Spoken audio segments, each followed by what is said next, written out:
Everyone, आज हमारे साथ मिस्टर मुकेश हैं जो कि आज आप लोग को एक छोटा सा ओपिनियन देंगे और आज हम इनके साथ डिस्कस करेंगे ये बीपीएससी की जो वायरल हो रही है सोशल मीडिया पे, उस टॉपिक पे बात करेंगे और जानते हैं कि मुकेश सर के अनुसार ये क्या सही है क्या गलत है। तो thank you so much Mukesh ji हमारे शो में आने के लिए। मुकेश जी, ये नॉर्मलाइजेशन होता क्या है? देखो, नॉर्मलाइजेशन होता है, दो तरह के बच्चे होते हैं हमारे सामने। जो एक मिडिल क्लास की बात नहीं करूंगा, जो एक कमजोर बच्चे होते हैं, एक बड़े अच्छे लेवल पे कहाँ तैयारी कर रहे होते हैं, और कमजोर बच्चों पे नॉर्मलाइजेशन का बहुत बड़ा असर पड़ता है। कि नॉर्मलाइजेशन के असर पता है क्यों पड़ता है? देखो, पेपर है ना, एक शिफ्ट में कराना और बहुत सारी शिफ्टों में कराना बहुत बड़ी बात हो जाती है। देखो, बच्चों का मानना ये है कि एक ही शिफ्ट में एग्जाम करा लिया जाए जिससे कि नॉर्मलाइजेशन पर असर नहीं पड़ेगा। अब मैं बात करूं, बहुत सारे बच्चे कहेंगे एक शिफ्ट नहीं होनी चाहिए, बहुत सारी शिफ्ट होनी चाहिए। फिर देखो, पेपर एक शिफ्ट में लेवल बनता है, फिर दूसरी शिफ्ट में थोड़ा लेवल बनता है, तीसरी शिफ्ट में थोड़ा लेवल बनेगा। लेवल बनने से पता क्या होगा? लेवल बनने से क्या होता है, हर शिफ्ट एक बराबर रखनी होती है उनको, क्योंकि बच्चों को जो आने वाले टाइम पे नॉर्मलाइजेशन करेंगे, कट ऑफ का लेवल बनाएंगे ना जी, वो कट ऑफ का लेवल एक तरह से बराबर करना पड़ेगा जिससे कि वो सारी शिफ्टें बराबर हो जाएगी कट ऑफ के अंदर। मानने में यही कहना चाहूंगा कि नॉर्मलाइजेशन होना चाहिए, और आपके अनुसार इच्छा हो तो आपको एक ही शिफ्ट में एग्जाम करा लेना चाहिए जिससे कि नॉर्मलाइजेशन पे कोई असर नहीं पड़ेगा। अब मैं नॉर्मलाइजेशन के अंदर एक और टॉपिक छेड़ लेता हूँ। तो वो देखो, एक क्वेश्चन होता है, जैसे हम दो लोग हैं जी, एक बच्चा, एक क्वेश्चन होता है, एक मुश्किल क्वेश्चन होता है, टफ, ये भाई कर लेंगे और मैं नहीं कर पाऊंगा, असर किसके ऊपर पड़ेगा? मेरे ऊपर असर पड़ेगा। तो ये असर बहुत दिक्कत करता है कि नॉर्मलाइजेशन होना चाहिए, क्योंकि इस भाई ने कर लिया और मैंने नहीं करा। क्यों नहीं करा? क्योंकि मैं, ऐसा नहीं कि तैयारी सबकी कमजोर है, कोई 5 साल से कोई कर रहा है, 10 साल से, कोई 6 साल से, कोई 8 साल से। भाई, तैयारी का कोई महत्व नहीं होता, कोई कितने टाइम से तैयारी कर रहा है, बस क्वेश्चन अटेम्प्ट करने का तरीका उनको पता लग गया तो वो बहुत कुछ आगे कर लेंगे और उस क्वेश्चन को अटेम्प्ट कर देंगे। अच्छा, जैसे मुकेश जी, नॉर्मलाइजेशन स्टूडेंट्स पे क्या साइड इफेक्ट डालते हैं? देखो, नॉर्मलाइजेशन डिफेक्ट इसलिए पड़ता है क्योंकि वो है ना, एक क्वेश्चन आसान और मुश्किल होता है, इस चक्कर में डिफेक्ट करता है। बाकी कोई नॉर्मलाइजेशन का फर्क नहीं पड़ता। कुछ बच्चे कहेंगे मेरी शिफ्ट में नंबर कम हो गए, कुछ शिफ्ट में बढ़ जाते हैं, तो वो कहता है मेरी शिफ्ट में मेरे को नॉर्मलाइजेशन मिल गया, क्योंकि इस शिफ्ट में 1 से 2 क्वेश्चन गलत भी हो सकते हैं और कुछ क्वेश्चन टफ भी हो सकते हैं जो बच्चे नहीं कर पाते और कुछ बच्चे कर लेते हैं, इसी चक्कर में उनको नॉर्मलाइजेशन कहते हैं। लोगों ने इस चीज का पतंगड़ ये सोशल मीडिया पे इतना ग्रोथ कर रहा है, क्योंकि बीपीएससी के मामले में नहीं, SSC, railway, NTPC, group D railway के जितने भी एग्जाम है एसएससी के, सभी के अंदर नॉर्मलाइजेशन होता है और बीपीएससी के अंदर भी नॉर्मलाइजेशन होना चाहिए, मेरा ओपिनियन रहे तो।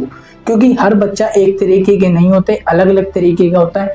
कोई अच्छा पढ़ता है, कोई कैसे पढ़ता है, कोई अपनी घर की स्थिति उसे कहीं ना कहीं कर करके पढ़ने की कोशिश करता है उसके लिए। मुकेश जी, मेरा ये क्वेश्चन रहेगा, ये जो बीपीएससी में शिफ्ट का जो एग्जाम का मैटर फंस रहा है, इसमें आपकी क्या ओपिनियन है? देखो, मेरा एक ही ओपिनियन रहता है, हर कोई भी वीडियो बनवाता है मेरे से एक ही ओपिनियन रहता है कि बच्चों का सही मानना है कि वो एक शिफ्ट में करा लिया जाए तो ये नॉर्मलाइजेशन का लफड़ा ही खत्म हो जाए। और लफड़ा क्या भाई, हर बच्चा कहता है कि एक ही शिफ्ट में एग्जाम करा लिया जाए, किसी बच्चे पे असर नहीं पड़ेगा और बाकी नॉर्मलाइजेशन अच्छे से हो जाएगा। और वैसे नॉर्मलाइजेशन होगा, ऐसा नहीं है कि कोई भी एसएससी के एग्जाम हो, बीपीएससी का एग्जाम हो, कोई भी यूपी बिहार के कोई सा भी एग्जाम हो, सब के अंदर नॉर्मलाइजेशन होता है। और मेरा तो यही ओपिनियन रहेगा कि एक ही शिफ्ट में एग्जाम को करा लिया जाए, क्योंकि जो नॉर्मल बच्चे होते हैं उन पे असर नहीं पड़ेगा। जो क्वेश्चन आसान है, मुश्किल है, वो एक ही शिफ्ट में हो जाए तो सही रहेगा।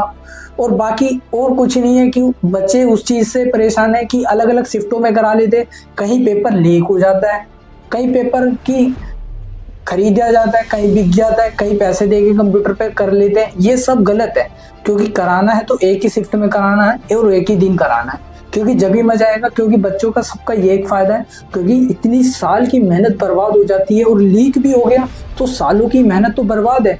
घर वालों के ताने और बहुत बाहर वालों के ताने, पड़ोसी के ताने, इसी चक्कर में मैं यही कहना चाहूँगा, शिफ्ट एक ही रखो और एक ही दिन रखो, आपके डिसाइड के हिसाब से करो, जिससे कि हमें भी अपने प्राउड फील हो कि हम एग्ज़ाम को क्वालिफाई कर सकते हैं और बाकी सब बच्चे अपनी हिम्मत जुटाकर पेपर को अच्छे से दे और अच्छे से देने के लिए बहुत बढ़िया रहेगा। मुकेश जी, जैसा कि आप देख रहे हैं सोशल मीडिया पे कुछ ज्यादा ही ट्रेंड कर रहा है बीपीएससी, तो इस पे आपकी क्या राय है? देखो मेरे हिसाब से तो ये ट्रेंड तो बहुत कर रहा है, बीपीएससी ले, एसएससी ले, रेलवे ले, कोई सा भी है ना, सब ट्रेंड कर रहे हैं। क्योंकि ट्रेंड करने का तरीका क्या है, इनके कोई देखो नोटिफिकेशन में ऐसी कोई बात नहीं है कि नॉर्मलाइजेशन मिलेगा या नहीं मिलेगा, ये कहीं भी चेक कर लेना आप देखना।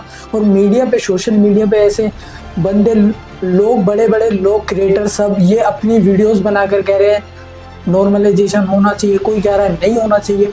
देखो आयोग के द्वारा जो बताया गया है उसके अंदर नॉर्मलाइजेशन का जिक्र ही नहीं किया गया है, नॉर्मलाइजेशन होगा।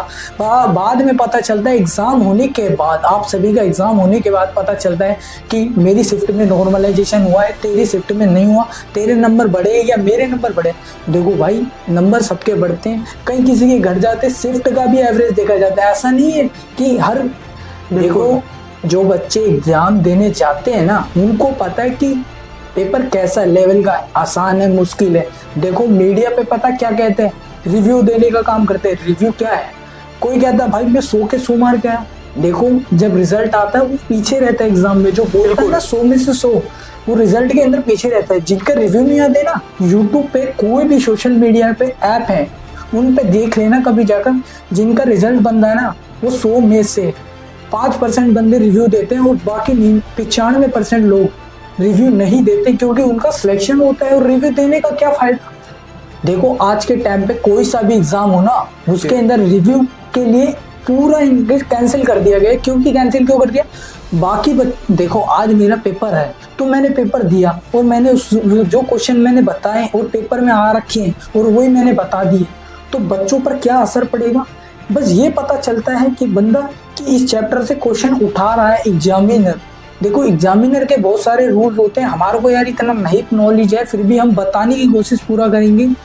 क्योंकि एग्जामिनर का क्या मानना होता है कि क्वेश्चन मैं कहीं से भी दे सकता हूँ, ऐसा नहीं बताया गया कोई से भी कॉम्पिटिटिव एग्जाम में कि मैं एग्जाम यहाँ से लूंगा।